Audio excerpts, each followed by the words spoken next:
My name's Matthew Bentley. I'm owner-operator of Bentley's Fishing Adventures here in the Fraser Valley. My main focus is spey fishing. Really prefer spey fishing. Don't get me wrong, I do sturgeon and gear fishing as well, but spey fishing is definitely where my heart is. I've been spey fishing myself since the early 2000s and kind of exclusively been spey fishing for the last probably 15 to 18 years. Kind of hard to put a number on that now. Time flies really quick. How did you first get into fly fishing? I've always been obsessed with fish since I was a little kid, like baby. My best friend growing up, he lived kitty corner from my grandparents. His dad was a big part of Trout Unlimited at the time. And, we grew up beside the Chilliwack River. Used to see this old timer fishing a single hander all the time. Fishing for trout, glow bugs, indicator, and seeing that how effective that was, and that kind of started it for us. And then growing up me up a ridge fishing Mike Lake, Raleigh Lake, stuff like that. Belly boats, just puttering around. That's really where it all kind of started for me. Do you remember your first fish on the fly? First fish on the fly, no, I don't remember that. I remember my first steelhead on the fly, still quite vividly. So, do you want the story behind that? Let's do it. Okay. I was 8. Same thing. We just picked up. Me and my buddy been fishing the river since we were probably about 5 or 6. He's a year younger than me, so 5, 6, something like that. We seen the old boy fishing a single hander. We got into that program, fishing the indicator and a glow bug. And my buddy fished through this little pocket, and the bush is still there to this day, but the pool's different. He went through it. He got a couple cutties. It was, I came in behind him, different color glow bug, and indicator went down. I set the hook, water exploded, ran around the corner chasing this thing. Didn't know what I even had in my hands. I just, I was 8 years old looking at this, it was probably about 8 pounds, but a big hatchery trout in my eyes. So of course that thing got whacked. And then I took it home, and of course my dad, he's seen it. He didn't fish. No one in my family fishes except for me. But my dad's buddy came by and seen it. Was like, "What the hell? Where'd you catch that?" And then, I remember that fight so vividly because it took quite a long time. I'd never had a fish take me into the vacuum before. That was the first one that ever did that to me. And after that happened, I definitely had the bug. It took me a few years to get my next one. My next steelhead came on gear when I was about 11.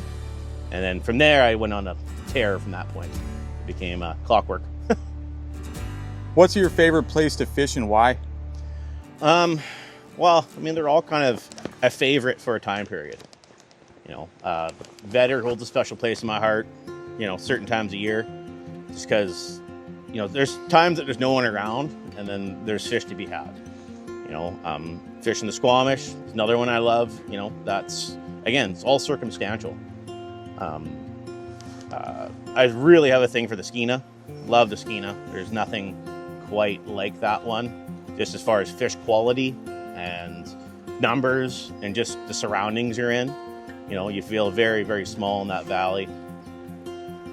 It's just, they all have their special places. It's all circumstantial for me.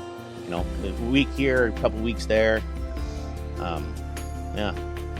Okay, so say I'm new to spey fishing. I'm going into the tackle shop for the first time. What am I looking for in terms of a rod, reel, line, all that stuff there? That's a tough question. Everybody's different. I like a broomstick.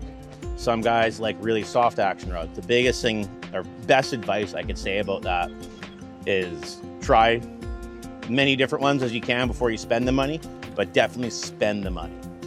Don't be, most shops are pretty good about letting you try stuff out. There's great things. They have the spey clave with Michael and Young. I don't know much about Pacific Angler and stuff like that, but any of those stores, Fred's, they generally have demo rods that you can get your hands on and go out with somebody and get a lesson.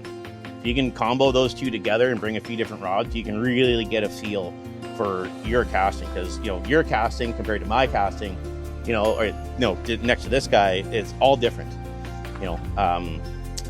Really don't be shy about trying things, and when you find one that really grooves with you, stick with it, and you'll start finding your action in rods. Like again, I like a nice broomstick, something that's really quick, fast action rod. You know, it's again, some people like the really slow stuff. Like those old Deck Hogans are still great rods, right? So it's all person dependent. How do you feel about hatcheries being on like wild rivers, even though the wild river is dwindling in population? I mean, hatcheries, especially with steelhead. I mean, salmon's a different story. Salmon, they kind of will boost numbers. That's been shown. Steelhead are different ball game. You know, we were really lucky in the Chilliwack River here. We have a very steady wild population, right? The really big fluctuation is the hatchery numbers. And then they have places like, say, the Cowichan that are possibly trying to introduce it. They do have low numbers in there, but the thing is those low numbers are going to increase angling, or sorry, the hatchery is going to increase fishing pressure, hands down, right? That's what's going to happen there. You're going to introduce people that are more there to kill fish. I mean, you see this on the Vetter. You know, if it wasn't, say that if the Vetter was not a hatchery river, we would not see as many people using it as we do, right? And that's what's going to happen on the Cowichan in my eyes. If they start trying to increase the numbers with the hatchery, again, I don't know if it will. I mean, there's places like, say, like the Kitimat. It didn't really do anything to the wild population, didn't increase it, didn't decrease it. Same thing it does here.